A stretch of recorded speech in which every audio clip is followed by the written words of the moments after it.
happening? My name is Dr. Boyce Watkins, and I wanted to come in for a second to say hello. First of all, I want to welcome you to drboycetv.com, the home for intelligent Black people. This is a space for people that want to think. This is a space for people that want to actually find solutions. If you're a person that likes to complain, then this is not the place for you. If you're a person who likes to go in circles, I'm not good for you either, because I'm a person that likes to figure out how do we solve a problem. I'm not a person that likes to sit and just kind of have the same problem over and over again, like we've had for a long time. And so today I want to talk about white supremacy. So I titled this video White Supremacy 101, and I wanted to focus on white supremacy and racism and the things that media isn't telling you about white supremacy. I see the terms being thrown around a lot. And you guys know I thought about this quite a bit, and I'm not the be all end all authority. You're welcome to disagree. That's totally okay. But what I want to challenge you on is to understand that whatever it is that you think is the right solution for Black people, whether it's political or otherwise, that solution has not worked.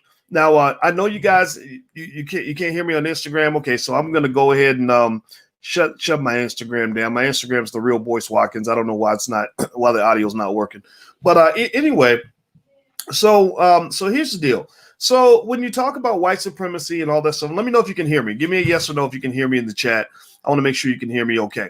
All right. So let me jump in and let's have this white supremacy racism conversation, because I really think that you're being misled on an epic scale. And part of the reason that you're being misled on what white supremacy looks like and how to respond to it is because the people that are using the term white supremacy the most and triggering you with that term are white supremacists themselves. In terms of people that really don't really want you to think for yourself. They don't really want you to actually solve the problem. They kind of want you stuck in a loop. And I'm gonna tell you, I have a personal pet peeve. I get really frustrated when I'm stuck in a loop and not able to make progress. So first of all, let's start with a basic question I want to ask you. Give me a yes or no if you feel that Black people are kind of stuck in a loop, meaning economically. If you look at data that shows that economically we haven't moved forward in the last 50 years, right? Every election we're kind of told the same things about all the Republicans are racist and the Democrats are wonderful, and we got people that take the lead, they get the throne over and over again, kind of playing the same game. Give me a yes or no if you agree that we've been stuck in a loop. I kind of need us to start the conversation with certain assumptions so that as people get triggered and they get mad, because that's what Black folks, that's what we're trained to do. We're trained to just get pissed off at anybody that says something different. I just need you to understand that. And if you don't think we're stuck in a loop, like if you think that economically we're just doing wonderfully and we're advancing on an epic scale because the Democratic Party has been so wonderful to Black people, then I'm not really your guy. Maybe you can go to another platform. I'm sure Roland Martin or somebody will tell you some things that'll make you feel better. I'm not here really to make you feel better. I'm actually here to solve a problem. So okay. So a lot of you agree. Okay, thank you, Kevin and Danny, etc. Now, let me kind of jump in. Tonight I'm going to be on the air with Willie D, and Willie D is my friend, and we may not agree on everything, but I like Willie D. I consider him to be an ally, but I wanted to have some of this conversation about white supremacy directly with you, so we could talk about this and kind of what this means and what's going on. I've heard the term white supremacy used a lot in reference to what happened on the Capitol. And what happened on the Capitol is very unfortunate. I think that what confuses me about what happened on the Capitol is I just really am having a hard time figuring out how the Capitol, which is not a regular building. The Capitol's not, it's not like they attacked Des Moines, Iowa. The Capitol is one of the most heavily fortified, heavily defended places on earth. So I couldn't understand exactly why the Capitol, which is right down the street from the Pentagon, if I'm not mistaken, or not too far from the Pentagon, could be attacked so easily by people that seem to not even have any sort of sophisticated weaponry or the ability to do that kind of infiltration, right? We got this multi-trillion-dollar military, and this multi-trillion-dollar military, who was right down the street, by the way, they were right down the street, could not come and defend the Capitol. That is something I'll never know the answer to. We can speculate on it, but I just kind of thought it would be important to throw that out there. But that's a side note. But let's talk about white supremacy. I've heard that term used in reference to what happened on the Capitol. And I'm not here to tell you that about the individuals who did it.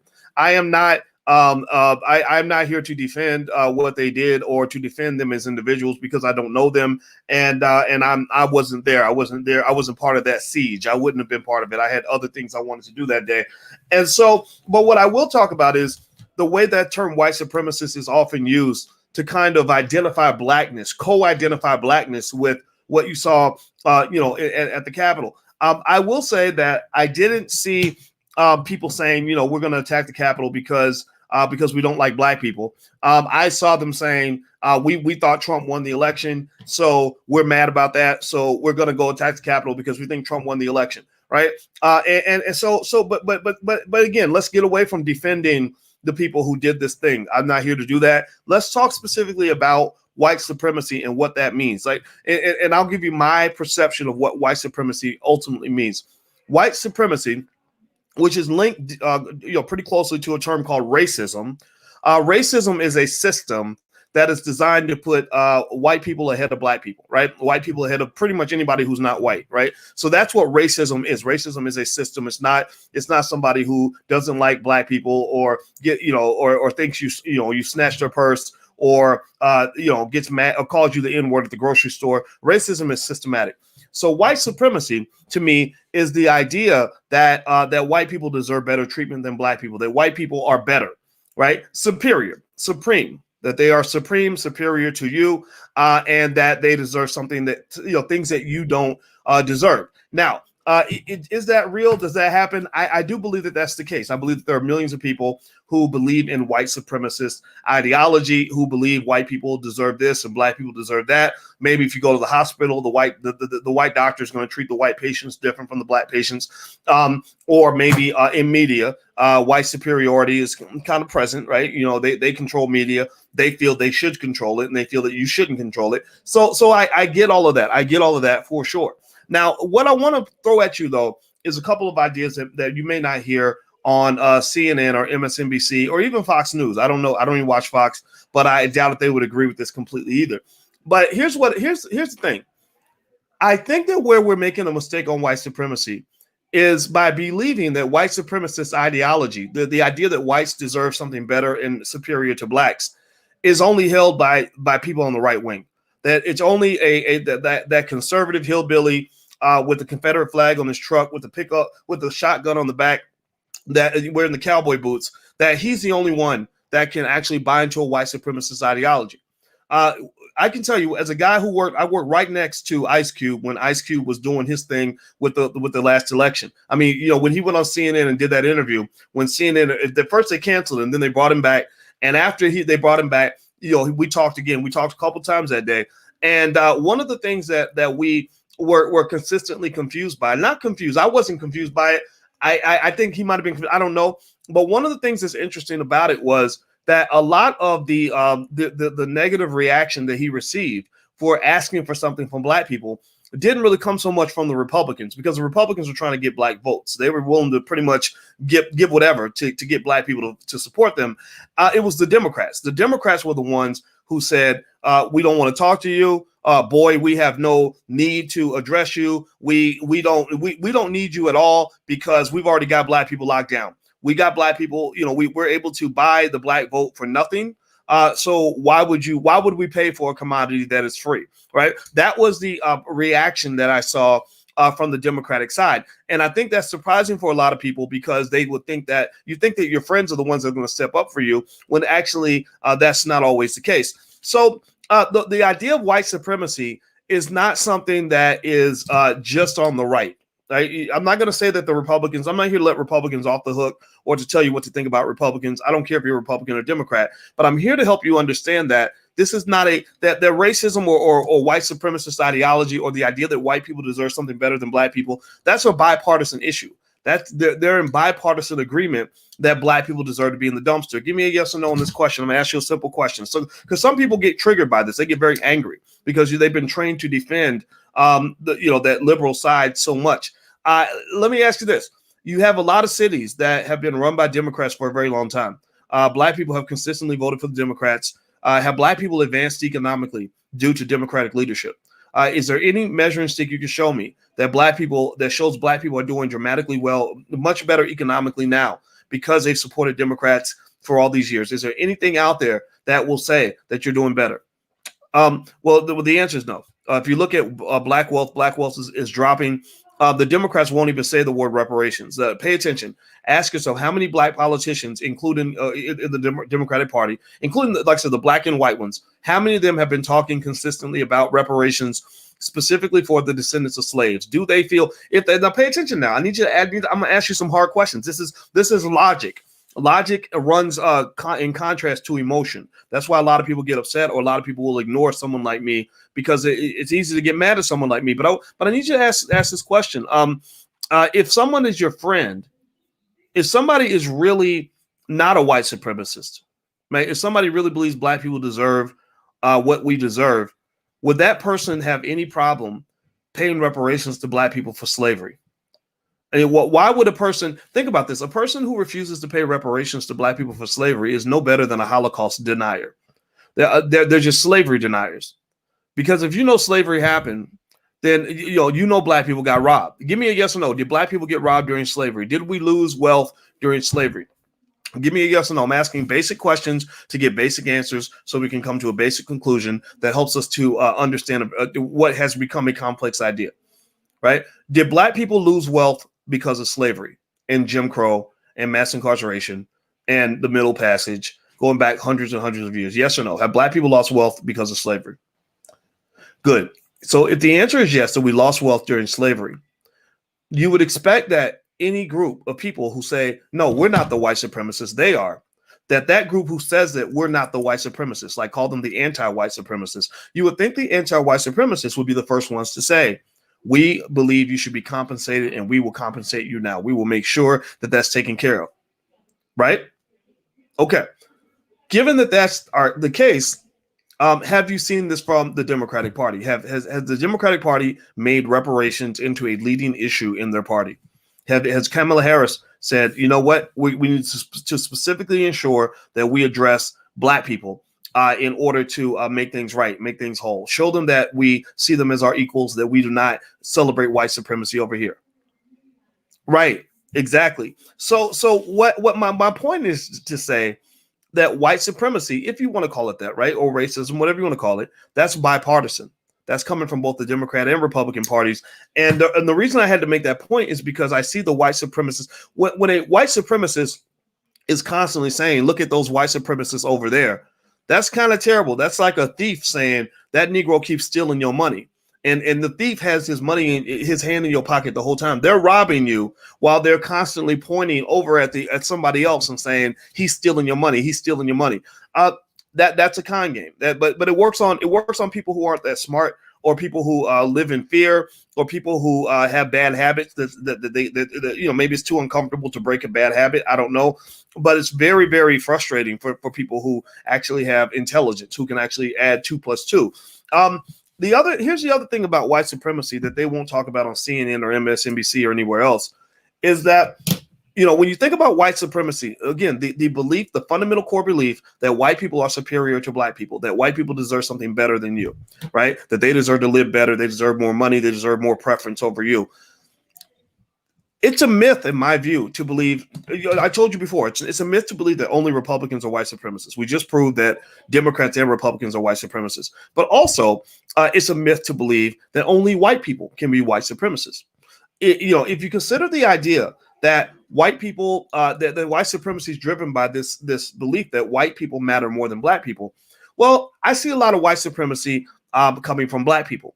Think about this. If you sit around and you're constantly wondering or constantly upset over what white people think about you, as if their opinions are gold, as if what that toothless redneck, this toothless hillbilly who came up from Tennessee, who can't spell his mama's name, drove up in the pickup truck and he says, I don't like them there blackies. I don't like black people, right? And you get fired up, you get pissed off, like you so mad, you can't stop crying, and you pissed off, you punching the wall, you ready to take off work, you ready to slap your wife because of what some toothless, ignorant hillbilly from the backwoods of Tennessee said about you.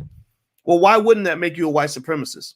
Like, why is it that you will listen to what he said about you, but then not pay any attention to what I might say to you? I might tell you and explain something to you and say, that white supremacy is shaped like this. Here's how you build wealth, etc. You don't want to hear all that. You get mad at me, or you get mad at Ice Cube because Ice Cube says that black people deserve something, but yet you will spend your whole day being triggered and angry over what some ignorant hillbilly said about you up at the Capitol. Somebody that don't even know you, somebody that doesn't even matter, somebody that's not paying your bills, somebody that has no relevance in your life whatsoever. But you're upset, like you're walking around obsessed over what a so-called white supremacist said about you, but you won't even listen to your own people. You don't want to listen to intelligent black people out here that are trying to help you understand how to succeed in life. You won't listen to intelligent black people that actually want to lift you up. You won't listen to people who tell you that you are special, that you are unique, that you are extraordinary, that you don't need their approval in order for you to be somebody. You'll ignore all of that. Also, you can pay attention to what some white guy said who doesn't even know you. Well, why in the world would that not make you a white supremacist? White supremacy is driven by the idea that they matter more than you do. White supremacy is driven by the idea that their opinions matter more than our opinions. White supremacy is driven by the idea that their voice matters more than our voice. So when you give more attention to what they think about you than you give to what you think about yourself, then that makes you a white supremacist. It's no different from a 13-year-old who spends all their time being worried about what some other kid thinks about them at school. You have elevated that person. You have made that kid. If my daughter were to ever say something like that to me, I'd say, why does that person matter? What should matter is what you think about yourself. Because you ever see a person who's really self-confident? You ever see a person who really just knows that they're the shit, who really loves themselves, and you can't tell them no different? That person will never, they won't even hear you if you throw out a criticism. You say something negative, they're like, whatever, I don't care. Because in their mind, they've established a type of supremacy that says, well, my opinion of me is what matters more than anything else. So you can think whatever you want about me. Like do you think that when the LA Lakers beat the Miami Heat, do you think that LeBron James was sitting around with his wife saying, baby, I'm just mad because them damn Miami Heat, they won't give us no respect. They don't like us. They called me a name. They told me that my chin was big and that my hair is balding. These damn Miami Heat supremacists, they just burn me up. They make me mad. No, he didn't care. He didn't care. He said, we're the greatest. We won the championship. We're the LA Lakers. We know you're not going to like us because we're beating you. When you're winning, you know that you're going to have people that don't like you because you're winning. But when you worry all day about what people think about you, unfortunately, that can make you into a perpetual loser. So part of the reason that some of our people are constantly losing is because they're constantly worried about things that literally don't matter at all. If you are black and you are doing well and you are taking care of your family and your life is good, why do you care what those people think about you? Who taught you that their opinion matters more than your opinion? Who taught you that what they think about you matters more than what you think about yourself? Who taught you that you should listen to them before you listen to one of us? Who taught you that you should even care if some idiot on CNN like a Don Lemon or any of his buddies says something about black people that you don't like, or somebody on Fox News, some bigot on Fox News says something that makes you mad? Why are you spending so much time obsessed with what they're saying? Do you understand that when you do that, you're giving them power? Do you understand that? That really, they say the opposite of love is hate, but that's not true. The opposite of love is not when you're triggered and reacting to somebody. The opposite of love is actually indifference. When if you have an ex-girlfriend or ex-boyfriend and all you're doing is talking about how much you can't stand that person and worried about what they're doing and who they're with and whether they're happy or not happy, what you're really showing, unfortunately, is how much you love that person. You claim it's hate, like you cloak it with hate, or you cloak it with like, I'm going to fight back. I'm going to fight back. I'm not going to let somebody do me like that. But really what you're showing is that person still has a string on you. They're still pulling you emotionally like a little puppet. And so if you look around and you see who gets triggered the most, who gets emotionally manipulated the most, who gets dragged around by their nose the most, whose attention is easily taken the most, it'll be some of our people. I'm not going to say all of our people because I'm not going to put that label on everybody. Some of you in here are very smart. Some of you in here are living your life, doing your thing, building with your family, and you ain't tripping over what somebody else is saying about you. But many of our people, millions of our people have been trained to be white supremacists because you've defined whiteness to be the gold standard. you've defined the gold standard to be acceptance from other people. Pay attention to how people get so excited when a black person gets accepted, like so-and-so got into a white university, that again, the school is going to take all their money, or so-and-so got an Academy Award, which was actually an award that was made up by the Hollywood executives. I read a book called How the Jews Invented Hollywood. It's a really great book about how Hollywood was built. And they created the Academy Awards almost as an illusion. They said, look, let's give the actors some stupid award to validate them so that they won't ask for more money. They use the validation, the false validation. This is the next point. They use false validation as a distraction so that the actors would not think about the money, because the executive said, we want the paper. We want the dollar bills. We don't want actors coming in here demanding more money. So let's create this stupid award so that we can give them, we can flatter them, give them flattery, which will distract them from asking for money. Well, in many cases, that's exactly what they do with you. They will either trigger you with fear or give you flattery to distract you from asking for the money. So so if you pay attention, all throughout the election, they avoided talking about the money. They would talk about police brutality. Oh my God, the cops are all going to kill you. But they wouldn't talk about the money. They talk about the virus. Oh my God, the virus is going to kill you. You got to watch out. You need our protection because the virus is going to kill you. So also they can stop talking about the money, or they flatter you. Oh, we're gonna make lift every voice. I think James Clyburn recently said we're gonna make lift every voice and sing into a national hymn. He did all that because he don't want to talk about the money, right? So in many cases, they will either scare you or flatter you to get you to not talk about the money. And so for me, again, I'm a money guy and I'm not a stupid guy. So I'm like, no, let's get back to the money. You want to make lift every voice into the national hymn or whatever? I don't care. Make it the national anthem for all I care. You can replace My Country 'Tis of Thee with lift every voice. I don't care. Let's talk about the F you pay me. You want to paint Black Lives Matter on the street? Well, that's great, but you're gonna have to clean up that street. F you pay me. Oh, you telling me cops are going to come kill me or whatever? Okay, you're right. There's about 50 black men, unarmed black men per year, about 50 in a nation of 330 million people. There's 50 unarmed black men per year killed by the cops. But you know what? F you pay me. I'll get my own security. I'll get my own protection. I'll take my chances. F you pay me. The virus is going to kill everybody. Well, yeah, you're right. It's going to kill about 0.1% of the population. That's just the actual number. If you take the total number of deaths, divide by the total population size, that means 99.9% of us are going to survive. I know that they convince you that everybody's going to die, but that's not true. I'm a mathematician. I look at the numbers. 99.9% of us are going to survive. So I'll take my chances. F you pay me. Stop talking about this other stuff. F you pay me. If you can't pay me first, and then let's talk about all the other stuff. They talk about other things because they want to distract you from the real issue. They are scared to death that one day you will actually gain enough self-esteem that you will stop caring what they think about you, and you will stop falling for false flattery as a mechanism to distract you from talking about the money. Because the thing about America is that America is run by the money. It's all about the dollars, man. The dollars, the paper is what gives you the power. Flattery doesn't mean nothing. Them allegedly passing the law. Okay, sure, pass the law. Who cares? It's about the money. So let's keep going. So we're talking about white supremacy and just kind of what that idea sort of means, and giving you some alternative ways to kind of look at it. So 2 points I wanted to make so far.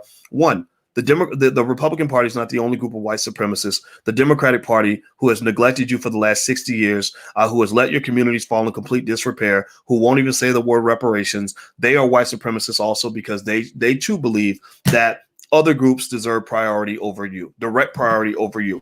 Number 2, a lot of black people are white supremacists because we sit around wasting valuable time that could be used to build our communities, to take care of our families, to build for ourselves. And we spend all that time worried about what some ridiculous redneck thinks about black people. Why do you care what that person thinks about you? Are you really trying to go through life getting everyone to like you? Like, is getting people to like you, bad people to like you, is that really a productive way to live your life? Would you want your child going to school where the only thing they think about is whether or not people like them?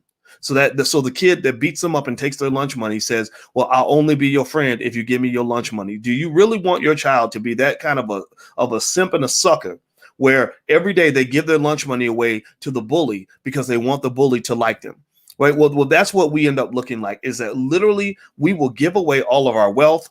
We will give away all of our power. We will give away all of our votes. We will give away all of our energy. We will give away our mental health. Also, we can get people to like us who have spent 400 years hating our guts. These are not people who just are neutral about you. These are people who have tried to harm you. I can't, like, just if you just specifically go back to say, let's talk about Donald Trump and Joe Biden, so we don't make this partisan, because they want to trick you into making this a Democrat Republican thing. No, Donald Trump is a guy who does not care about you. Donald Trump cares about Donald Trump. He does exactly what I think everybody should do. He takes care of himself. He takes care of his family, and then everything else is negotiable. So he doesn't care about you. He doesn't care about those hillbillies that all came up from Tennessee to go raid the Capitol on his behalf. He's a billionaire in New York City. What in the hell does he have in common with a country boy from Nebraska? Nothing at all, right? Well, Joe Biden is doing exactly what I think you should do. Joe Biden takes care of his family. He takes care of his little crackhead son. He takes care of his other obligations. He takes care of his homeboys. He hung out with Strom Thurmond, very close, very close. They weren't just associates.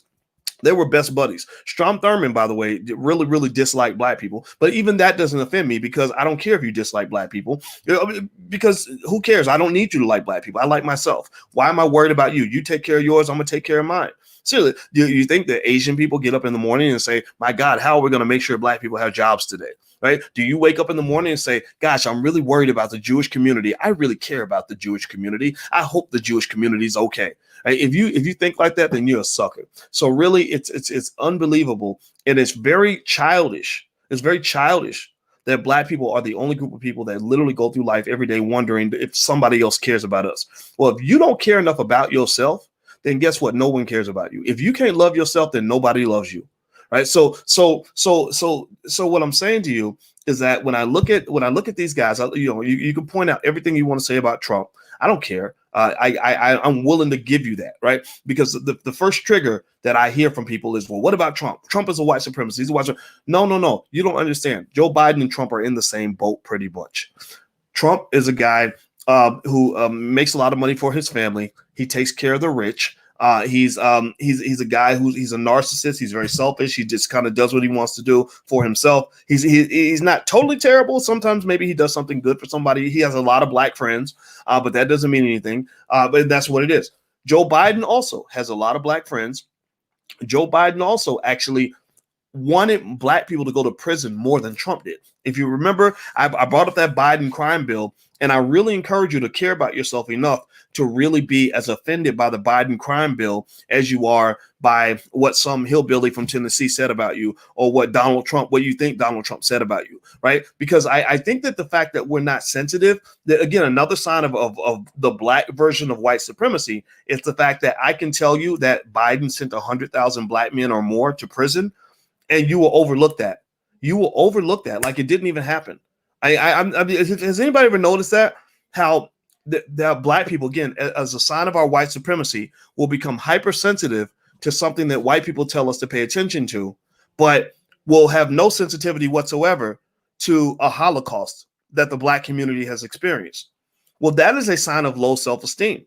That's like your child who can literally go, get beaten and raped, and they act like that's not a big deal. But when somebody else says, well, I broke my finger today, your child is really caught up and really sad for that person who broke their finger today. But no, they should also care about what happened to themselves, right? So this happened to you. This was your family. And so one of the baffling things about the political dialogue is how quickly we will overlook black pain. Almost as if, again, because many of our people are white supremacists, we're waiting for white people to tell us it's okay to care about what happened to ourselves. Do you follow what I'm saying? Do you get what I'm saying? I know sometimes, for some people, this conversation is going to really rattle them. It's going to maybe even almost, I hate saying it like this, but it honestly go over your head a little bit, because the brainwashing is so deep.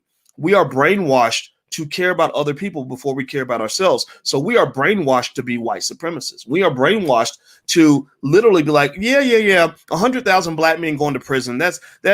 Yeah, well, that happened a long time ago.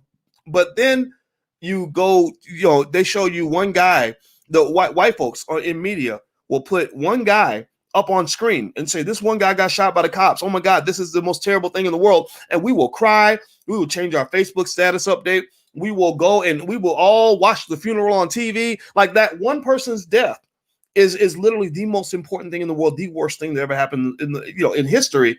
But you had 100,000 black people that were killed through mass incarceration or more. It's probably more than that. And it's like we don't even bat an eye. It's almost like we need somebody's permission to care about ourselves, right? Like because I can tell you what, if CNN suddenly started really doing a deep dive on the incarceration issue and what that did to the black community, you would instantly find millions of black people deeply concerned about what happened to black people. But instead, it's like, oh, well, you weren't approved. The reason that Ice Cube got so much resistance from so many black people, I believe, is because he did not get approval from white people to go and ask for something from black people. If Ice Cube has shown up with the approval of a prominent white Democrat and said exactly what he said, millions of black people would have co-signed on what he was doing. Pay attention. Keep follow. Stay with me now. I know I'm talking a lot, but I got to make this point. Again, going back to that definition, white supremacy is the idea that they matter more than you, that their opinions matter more than you, that they need to validate you. They need to give you. And think about this. This is what's been going on your whole life. You've been getting validated by them your entire life. That's, in fact, without their validation, you don't even see it as legitimate. That's why, for example, if your cousin has a good job working at, say, IBM or Google, and they want to quit that good job at IBM or Google to go start a black-owned business, a lot of you are tempted to say, well, that's not legit. That's not a big deal. Who cares? Why would you throw away that good job to go start your own business? Because you don't see that their black name on the business to mean as much as the big white name on the business, right? And so what I'm saying, what I'm getting at here is that when you're talking about this term white supremacist, you have to be qualified to use that term. I believe you should be qualified. Right. The same way they seek to validate us. Well, I believe I have the power to validate or not validate them. So I'm going to basically give you what I think, what I see as the Boyce Watkins validation that is required for you to use the term white supremacist if you're not black. To be qualified to use the term white supremacist, you can't be a white supremacist. You can't be a white supremacist trying to tell me that somebody else is a white supremacist. That's like a thief calling out another thief. No, y'all both a couple thieves. Y'all both stealing. Like, what are you talking about? Like, no. So what does it mean to not be a white supremacist? Well, part of not being a white supremacist should mean, at the very least, that when we have a conversation about reparations for slavery to help black people to achieve the equality we deserve, you're not going to walk out of the room or want to change the discussion. To not be a white supremacist should mean that when I tell you that black people have not moved forward collectively due to anything that's been done by the Democrats that I can think of, at least not economically speaking, that you're going to respond to that by doing something different from what you've done before. You won't do the same stupid pet tricks to steal black votes, to suppress black votes, because voter suppression is not just a Republican thing. Voter suppression, if you look at the broader definition of it, voter suppression isn't just somebody keeping you out of the polls. If I let you into the polls and tell you what to do and force you to do what I want you to do, then that's a form of voter suppression too. Do you follow what I'm saying? Again, these are more complex ideas than what you get in media. That's why people resist them so much. That's why people get so mad at people like me. But I need you to challenge your thinking, because if you don't challenge your thinking, you're going to get exactly what you've been getting. You're going to make no progress, and you're going to continue to sit still, and you're not going to know why. And you're not going to realize that the reason that the refrigerator is always empty is because the person who keeps telling you that the fridge is empty is actually stealing your food. That the person who tells you that they're protecting you from the bank robber is actually robbing the bank. That you are sleeping with the enemy. That's why the enemy is able to get at you so easily, and you don't understand why, because they are playing chess and you are playing checkers. You are responding like Pavlov's dog to every trigger term they throw at you, so that you look away. Like, white supremacists over there, you look away, they are picking your pocket while you're looking away. Because believe me, when Joe Biden and these other people are having conversations with their allies and they're strategizing, they're not talking about symbolism. They're talking about this. They're talking about that paper. They're talking about those dollar bills.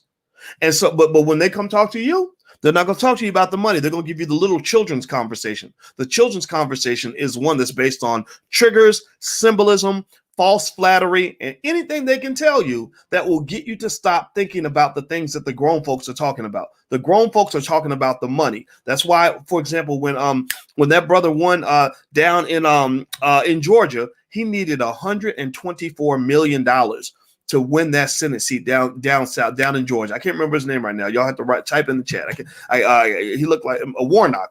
That's his name. Warnock had to get $124 million to run for Senate. So he couldn't sit around talking about symbolism. He had to talk about that paper. Okay. So by the way, do me a favor. If you could hit the thumbs up button, hit the share button, hit the subscribe button, please, if you haven't done it yet. And also, I should let you guys know this. Tomorrow, we're having our Generational Wealth Conference in the Black Business School, and we're going to cover things like wills and trusts and estate planning, insurance. We're going to talk about tax strategies, real estate investing, stock market investing, and more. It's a whole weekend conference. It's digital, so you can join us online from anywhere in the world. So the URL's on the screen, generationalwealthconference.com. All right, so let me just kind of go into another thought that's probably going to trigger some people. It'll trigger people who pretty much are stuck on old school thinking, right?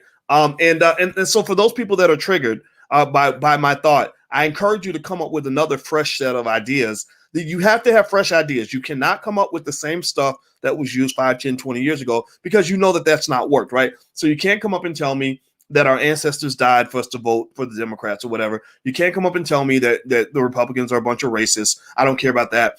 You can't come up and tell me that if you don't vote, you don't count. Things like that. These are things that have been told to Black people for 60 years.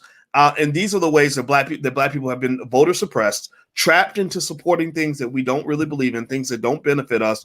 So we know that's not going to work. So the only way you can actually even get my attention, because I'm not easily triggered, I'm not easily distracted by things that don't matter, right? The only way you could get me to pay attention is if you come up with a set of ideas that differs from the same ideas that have failed us for the last 60 years. I don't want to go out and be rolling over my grave like Malcolm X is right now.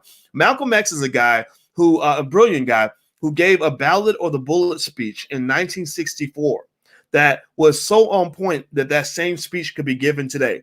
In 1964, Malcolm X talked about how Black people are manipulated into giving our vote away to people who do not put you at the top of their priority list. He talked about in 1964, in the ballot or the bullet speech, Malcolm X said that Black people are being fooled into being triggered by these white supremacist allegations that are being thrust by white supremacists, that literally you're being told that the white supremacists are over there when the white supremacist is also right next to you, and when the white supremacist is actually inside of you.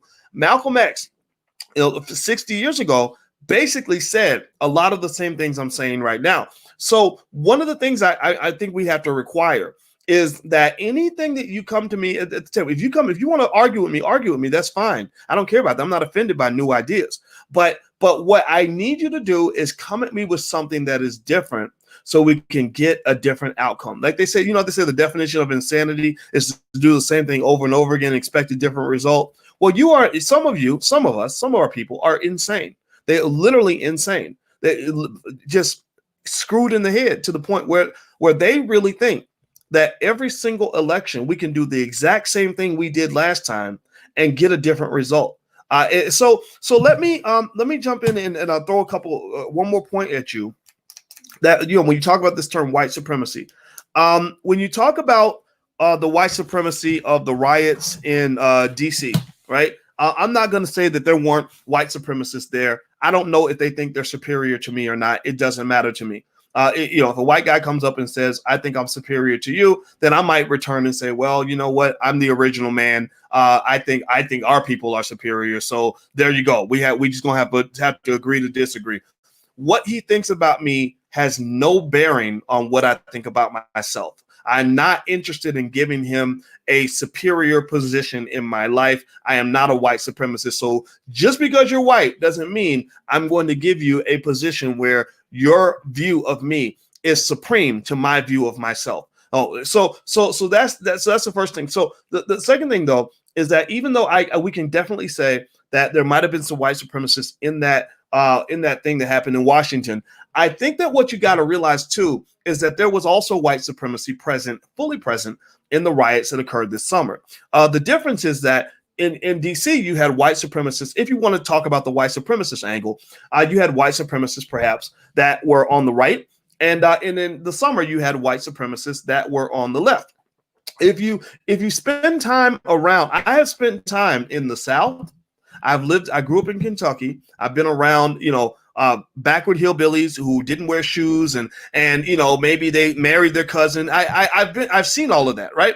And also I've been in the North. I've been around the latte sipping liberals. I've been all through New York City. I've been on CNN over 100 times. So I know the latte sipping liberals from Yale and Harvard University that that think that their ideas are better than everyone else. And what I can tell you is that I've seen good people in both of those spaces. I've seen backward country folks with shotguns on the back of their truck who literally treated me as well or better than some of the black people I know. A lot of it might have been because they didn't care that I was black or white. What they cared more about is that I could identify with their core values of God and family and everything else, right?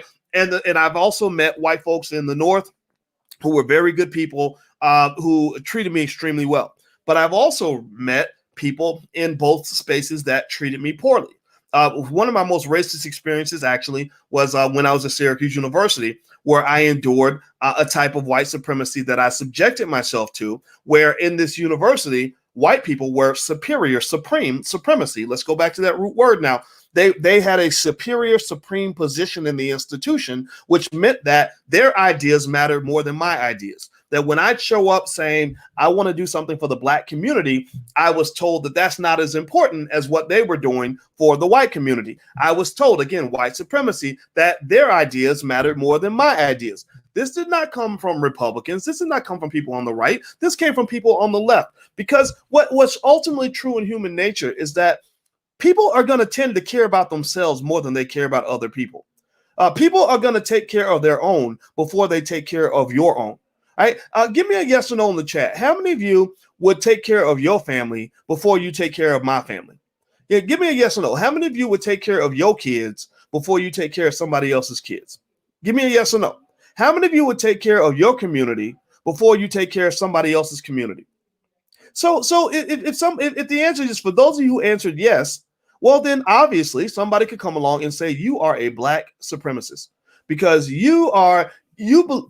because if there's $100 on the table, you and your family would take 80 of the dollars and only give the Asian man's family $20. Well, you would say, well, you know what? This is my $100. I'm gonna take my money. You can get your own. You take care of your kid. I'm feeding my kids first. That's the way it's gonna be, right? So what tends to happen in institutions of any form, whether it's a family, a church, a business, a media outlet, is that people take care of their own before they take care of other people. And I think that what's happened with many of our people is that we were fed this myth that somehow led us to believe that people would take care of us as quick as they take care of their own, which is an absolute contrast to human nature. So when I was at Syracuse University, the white supremacy I saw there was that they were like, look, this is our school. White guys built this school. We built it based on our values, the things that matter to us.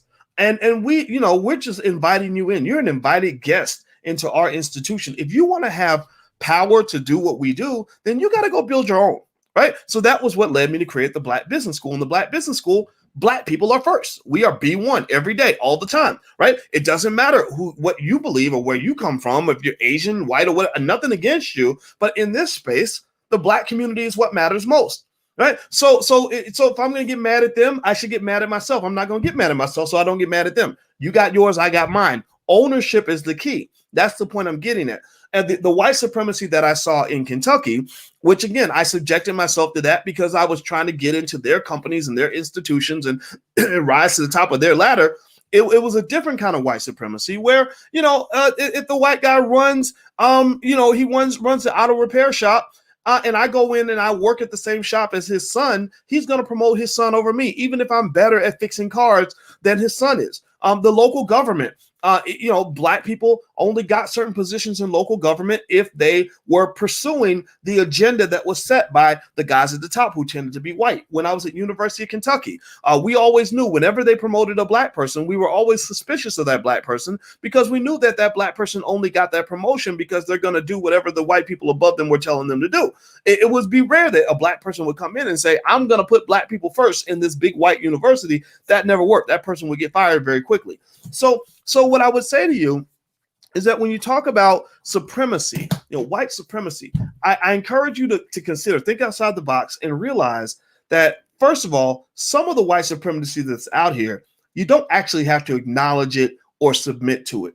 Right now, there are some areas where white supremacy is allowed and that we go along with, like, so you talk about police, right? If there's a white supremacist cop who's interacting with a black person, then that's clearly a problem, right? So maybe the question becomes, why do you have white cops patrolling black neighborhoods anyway? So maybe politically, that's what we fight for instead of somehow just getting triggered by every time there's a bad interaction between a cop and a black person. Maybe you say, well, why do we have a system where white cops can be all over a black neighborhood, but we never have a scenario where black cops are all over a white neighborhood? And that might be something to take up, an issue to take up with the Democratic Party, right? Which comes back to control. Right? Who's controlling this whole thing? Right. So if I go to the Democratic Party and I say, I'm tired of this white supremacy, and they say, well, you know what? We agree with you. There is white supremacy and racism in the police department. So we're going to hire more black police officers. That's not good enough. Right. How about you let black people control who polices our communities? How about we in certain neighborhoods that are majority black, we get the entire police budget and get to pick our own police force. How about that? Right? Or if you say, look, we're tired of white supremacy in corporations that we work for, and they say, well, we're eliminating that. We're going to do anti-racism training for the management, and we're going to give more opportunities to black people. That's not good enough. That's not going to solve the white supremacy issue. What will solve the issue is to say, how about you pay us our $15 trillion in reparations and let us own the whole damn company? Right? This is not going to work. I'm going to tell you it's not going to work. And the reason it's not going to work is because they're playing above the rim. They're thinking, no, well, wait a minute. We will give you opportunities to participate in something that we've got going on, but we don't want you actually running the show. We will let you sit in the car with us, and maybe you can even sit in the front seat, but we've got to drive the car and we have to own the car. If we don't drive the car and we don't own the car, then what incentive do we have to support you and to help you if you're taking all the control back away from us? And that's when you get into a fight, right? So if you're dumb enough, if you're not thinking, if your brain is shut off enough to the point where you will settle for either something symbolic, or you will settle for just sort of passive participation in a system that is controlled by other people, then effectively what you've done is you've submitted yourself to white supremacy. You inherently are a white supremacist. So you say, for example, look, we don't need I'm not worried about getting a black-owned university. I just want to get admitted into a white school as a black person. I want to go to that school, give them $200,000 in my family wealth, let them decide what education to put in my brain, and then let them prepare me to go work for another white person so I can build wealth for a white business owner instead of building wealth for myself. Well, in effect, you are a white supremacist. And not only are you a white supremacist, but you're more deeply embedding yourself into white supremacy. You're doubling down on the white supremacy, because what you're doing is you're putting yourself in a situation where you have no control and no power. Right? You got to understand that supremacy is kind of a conditional sort of thing. It's a system specific sort of thing. So, for example, Chinese supremacy is not a problem in my life. I'm not spending each day worried about what Chinese people think, whether they think Chinese people are superior to Americans or not. If they think they're supreme, it doesn't matter, right? But what if I moved to China? What if I moved to China and went to a Chinese school, lived in a Chinese neighborhood, and worked for a Chinese business, and lived under a Chinese political system? Well, then at that point, Chinese supremacy will be a real problem for me. I either I go with the flow and maybe I get some limited opportunities because I'm going along with the flow, or I get rejected by the system entirely. Right? Now, is that because Chinese supremacy is inherently a terrible thing? No. Why wouldn't Chinese people put themselves first in their own economic system? Why? Like if I'm a Chinese man, I'm running a Chinese business in China. Why shouldn't Chinese people matter? One of the specific doctrines of Chinese culture, one of the ways they measure your quality as a Chinese citizen is: do you put China first? Are you there? You know, we're B1, they're C1. Right. So inherently, Chinese supremacy isn't inherently a bad thing. What would be naive and weird, just pretty fucking strange, is if an American came to China and said, you know, I expect you to treat me as well as you treat Chinese people. Like, I don't know the language, I don't know the culture, I don't have no respect for the culture, I don't have any resources of my own, so I surrender to you. I have to be in your system, but I expect you to value American culture as much as you value Chinese culture. I expect you to treat me as an American the same as you treat somebody who's born and raised in China. Do you think, give me a yes or no, do you think that they would go for that? Give me a yes or no. Do you think that that would make any sense in the world? Like, give me a yes or no. Would they get that? Would they say, you know, you're right, because we believe in equality, we will treat Americans as well as we treat the Chinese people? Yes or no? I need a yes or no. Simple question, I need a simple answer. So what I'm trying to help you understand is that you've really been hoodwinked and bamboozled. You've been fooled. You've been lied to. You've been tricked. You've been tricked into doubling down and tripling down on a system that puts you at a huge disadvantage, and then falsely led to believe that that disadvantage is going to be alleviated by the very people who benefit the most from that disadvantage. If I am a white Democrat and I can steal black votes by lying to you and making the same promise to you over and over again, and promising you that one day I'm going to treat you well, then why wouldn't I do that? Why wouldn't I go to the dumbest common denominator? I got the black preachers, I got the radio show hosts, I got the entertainers on lock. I have them all under various forms of economic slavery. I don't need to listen to a Boyce Watkins. I can give the middle finger to an Ice Cube, because why would I do that when I've got millions of people, millions of other white supremacists who happen to have black faces who will back me up at every available turn? Why would I change my behavior one bit? So I think that when you're talking about the word white supremacy, I just really think at the very least, in order for a person to accuse some other group of being white supremacists, they have to be qualified. And as far as I'm concerned, there's nobody on the left who's qualified to even use that term white supremacist as it relates to another political party, because they themselves haven't proven that they're not white supremacists themselves. But also, I encourage you to kind of understand that there's a deeper issue kind of going on here. When you talk about America, you know, you see all these riots and you see all this division and chaos going on. The deeper issue that's actually really kind of even more complex, that people aren't paying attention to, is that the bigger problem in America is inequality. That's really your issue. What you have is you have people that don't really care a whole lot, nearly as much about race as they care about money. Money is what drives everything. Money matters more than race. Money matters more than democracy. A white millionaire will treat a black millionaire better than they will treat a poor white person.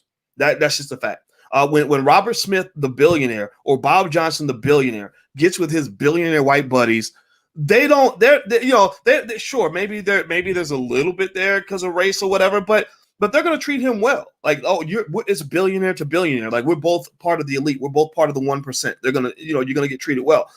So what's really happening in America is that the gap between the 1% and everybody else has really grown. The 1% are controlling, I think, 75% of all the wealth in this country. Or maybe it's not 75%. I got to double check that number, but I think it might actually be over 70%. I got to double check, but it's massive. It's absolutely massive. And so what you got on the left is you got poor blacks, and you got some poor whites, and then you've got maybe some liberal whites who kind of care about poverty, right? On the right, you've got poor whites, mostly poor whites, a few black people, but a lot of poor whites. You know, that toothless hillbilly from Tennessee who drove up for the thing that happened in D.C., right? And what's occurring, it's like a triangle, right? So you got the poor whites over here, the poor blacks, and the liberals over here, and then you've got the 1% up here, who split themselves into Democrat, Republican, etc. And so what happens is, because this group up here is controlling media, they're controlling messages, they're controlling language, they're controlling resources, they're getting the people on this side to fight against the people on that side. They're getting the poor white conservative to fight against the poor white liberal. They're getting the poor black kid from the hood to fight against that country boy conservative that he doesn't like because he drives a pickup truck and has a Confederate flag or whatever, right? Which maybe, I'm not condoning any of that. I'm just saying that's what it is. But really the thing about it is, remember, I told you guys earlier, when you're talking about supremacy and all these other things, what that hillbilly from Tennessee thinks about you usually does not matter. Again, if they were going around exterminating thousands of black people, like if you told me, like, for example, people get riled up about the Proud Boys, and my first thought was, okay, let me research the Proud Boys. Let me see how many thousands of black people the Proud Boys have killed in the last month. I couldn't find any. Let me find video of a group of Proud Boys saying we hate black people. I couldn't find anything. I saw Proud Boys saying we hate Antifa. I saw Proud Boys saying, we don't like Black Lives Matter because Black Lives Matter is pretty much Antifa in blackface, right? So it's the liberalism and conservative thing that they're kind of fighting about.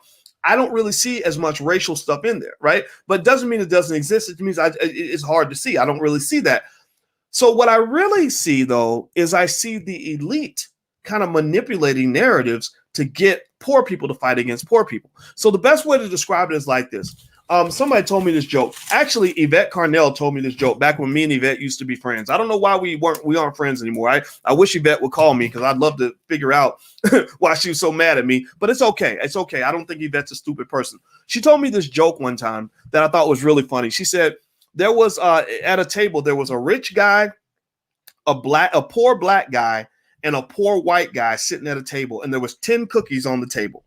And so what the rich guy does is he takes 9 of the 10 cookies. So there's 1 cookie left on the table. And he whispers to the white guy, that Negro is trying to steal your cookie. Right. And so the guy gets pissed off because he thinks that guy stole his cookie because he's getting them to play checkers. He doesn't understand he should be playing chess and say, well, why were there 10 cookies before and you've got 9 of them? How did you get 9 cookies? And we're fighting over 1 cookie. We should all be sharing the 10 cookies together, right? Or at the very least, if you're taking half the cookies, maybe we could split 5 cookies between each other or 6. We shouldn't be splitting 1 cookie. So in America, that's the bigger issue that I really see, is that you're trying to split 1 cookie. Pay attention now. Nancy Pelosi and Mitch McConnell, Republican, Democrat, have a combined net worth of almost $250 million. They were making about $20-30 million a month. Combined.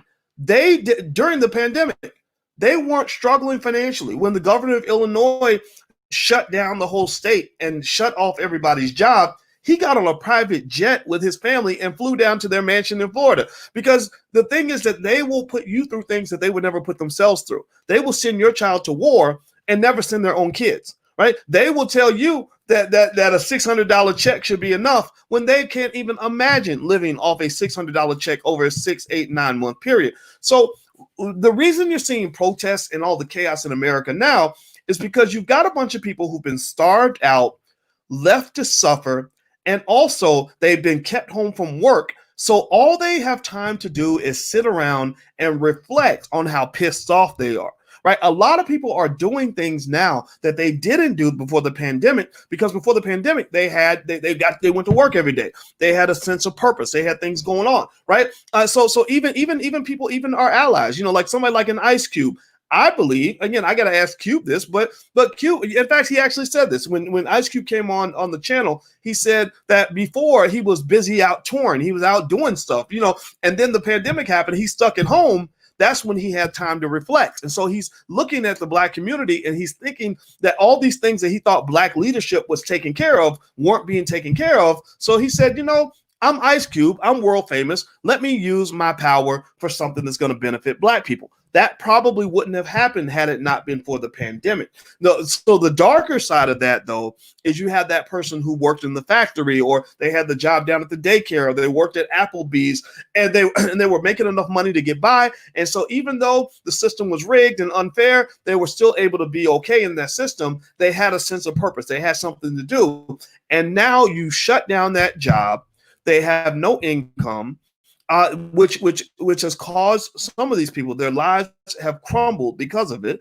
This man, maybe he lost his wife because of this. Maybe he's been evicted out of his home because of this. He's been sitting at home drinking and using opioids all day long, right? He's super depressed. He's pissed off.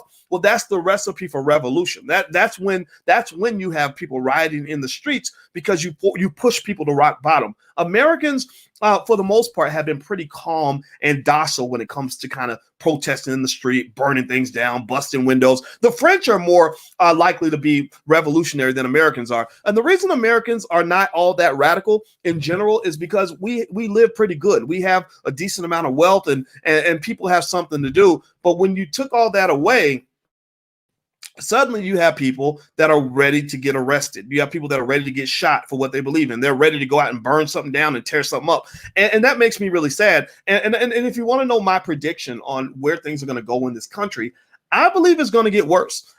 Because I know that the elite, again, the wealthy elite who tend to be on the left, who control the digital technology, I know they feel like they made a power play and a gangster move by chopping down Donald Trump and then chopping down all people affiliated with him. And then they're even chopping off people who have dissenting opinions like the Vicky Dillards and the Louis Farrakhan's, etc. I know that the hornet's nest, right? You have literally taken groups of people that were already feeling upset and marginalized, and you've marginalized them further and tried to eliminate them further. And I think, and I'm a believer that the more you suppress something, right, the more you suppress something, the more it's going to flare up when it finally gets out. So a lot of these people, you got to be really careful, because a lot of these people that maybe before were scared to pick up a gun, now they're ready to pick up a weapon. Or maybe they were scared to do a full military formation. Now they're going back to whatever training they learned when they were fighting in the war in Iraq. And it's one thing if you're getting really extreme people, but when you're sort of going after 80 million people, you're getting like people that have mainstream jobs, police officers, firefighters, Olympic gold medalists. I think there was an Olympic gold medalist that got arrested. Right. So these are not this is not Al-Qaeda, right? Al-Qaeda lived in another country across the world. And these were people that we didn't really understand that well as Americans. And they were people that had a hard time getting at us because they weren't sort of in our systems, et cetera. These are people that are in our systems. These are people that live next door to us. These are people that are right down the road. These are people that are in the military. These are people that are in the police force. And what I have heard, this is where I disagree respectfully with some of my friends, is that it ain't always just about like a white supremacy thing. I'm not saying that it's not related, but I think they use the term white supremacy as a dog whistle to make sure you stay under the control, under the thumb of the Democratic Party. They use that term loosely without respect for what that term would really mean, or the term racist without respecting the term, because again, they're racist, they're white supremacists too. We already proved that, right? So you're having racist white supremacists call other people racist white supremacists so that you'll just get on their side of the fight, when the reality is that the racism of white supremacy is everywhere. And I don't believe that every person who was either fighting at the Capitol or burning down buildings this summer was doing it because they don't like black people. Again, I'm not saying that they love black people. I'm not saying that at all. But I am saying that I think that they're thinking about themselves. I think that they're thinking about what they want. They're thinking about how mad they are at their politicians. They're thinking about the fact that they believe Trump won the election. But I didn't hear anybody saying the reason we attacked the Capitol is because we don't like black people. I just didn't see that, right? And I think the reason Joe Biden gets away with convincing you that that's the case is because you identify Biden and Kamala as your heroes, as your saviors. But I don't identify them as my saviors, because how can you be my savior when you spent most of your career trying to get people like me locked up? And also, what I say to those who have an issue with what I said is, why do you not care enough about how can you be overly sensitive about maybe one guy being shot by the cops, but you have no concern, or you have very little to say when I say, well, 100,000 black men died in prison or whatever, or were raped in prison, or were beaten in prison, or were taken away from their families. Like, how can you not be sensitive to that? How can you act like I'm overreacting because I bring that up? I think that the reason people react that way is because of something psychologists call cognitive dissonance. Cognitive dissonance is when somebody says something that is so different from your brainwashing, right? You've been led to believe one thing, they tell you something that is completely different from what you're saying. So rather than being able to or willing to do the hard work to adjust your thinking, you just get mad. You just get pissed off, because it's easier for me to tell you to shut up than it is for me to say, keep talking, help me understand this better. So again, like Sir Coach is saying, you're digging a hole with your rhetoric. Right, I agree. That's exactly the reaction I expect, because there are a lot of our people who don't understand how deep the white supremacist brainwashing goes. If you read a book like Black Labor, White Wealth, Dr. Anderson does a great job of specifically documenting how black people were specifically and strategically trained to be weapons of white supremacy. You are weapons of mass destruction in the support of white supremacy. Like, you don't even know it. They planted the bomb inside your body, and you're looking for the bomb, and literally you are the bomb. You are the weapon, right? You're looking for the weapon, but you are the weapon. So I encourage those of you who get some of what I'm saying, who are trying to hear this. I know I talked for a while, but this was really on my mind, and I kind of thought it would be in contrast to the nonsense that we hear so often, where people just make these stupid dog whistle statements. I thought it would be fun to do a deep dive and really kind of talk about it a little bit, and to say, like, what are we really dealing with? And the ultimate goal, and again, this is my last point on this. The ultimate goal is to say, how do we elevate the conversation? How do we go from just, Republicans are racist? I used to do that, actually. When I was 25, I did that. When I used to write my articles, I used to say all the Republicans are racist, which inherently meant I was saying that the Democrats are okay. And eventually, it wasn't like I stopped thinking that the Republicans had racism. It was that my thinking evolved in terms of realizing, wait a minute, there's racism all over this system. Like, they're all over the place. And then the other thought was, I said, well, why am I spending so much time worried about what white people think anyway? Why am I not thinking about what I think about myself? Why am I not worried about what I can do for myself? Right? So this is like an empowered kind of thinking that really is only going to work for maybe about 10% of black people, because unfortunately the self-esteem is very low. The critical thinking skill is extremely low. Because they deliberately minimize the amount of critical thinking you're supposed to do. So that's why you'll have, a few thousand people that'll listen to what I say, but you'll have 1 million people that'll listen to someone else who simply repeats what you've heard since you were little. So, but that's okay. I'm looking for the talented 10th. I'm looking for those people that are seriously saying, okay, I don't like this. I don't want to be stuck in the loop. I want to make progress. And I'm just telling you that if you don't start dissecting terms like white supremacy, how easily they flip those words around, how easily they sort of use it for their own purposes, the selfishness that these people have, the way that you're being manipulated consistently and promised everything and given nothing. If you're not willing to take that time to do that, then what'll happen is your children are going to be complaining about the same things you're going to complain about. And I'm going to tell you like this, my kids won't be complaining. My kids are going to be empowered. So some of you who are going to have empowered kids, raise your hand. I believe that you're doing the right thing. So that's my 2 cents for today. Thank you for listening. I know I went for a while, but I really had to get this off my chest, and I hope that this helps somebody. And I wasn't intending to be mean. If you disagree with me, then fine, disagree. I don't care. Say what you want to say, but just know certain arguments I'm just not going to hear because I've heard them 1,000 times. So anyway, I'm out of here. Hit the thumbs up button, hit the share button, hit the subscribe button. Also, if you want a free e-copy of my book, It Takes a Village to Raise the Bar, you can go to allblackeconomics.com. That's allblackeconomics.com. So feel free to go there, and you can have the book. It's totally free. I'll see you guys soon. Take care. Talk to you later.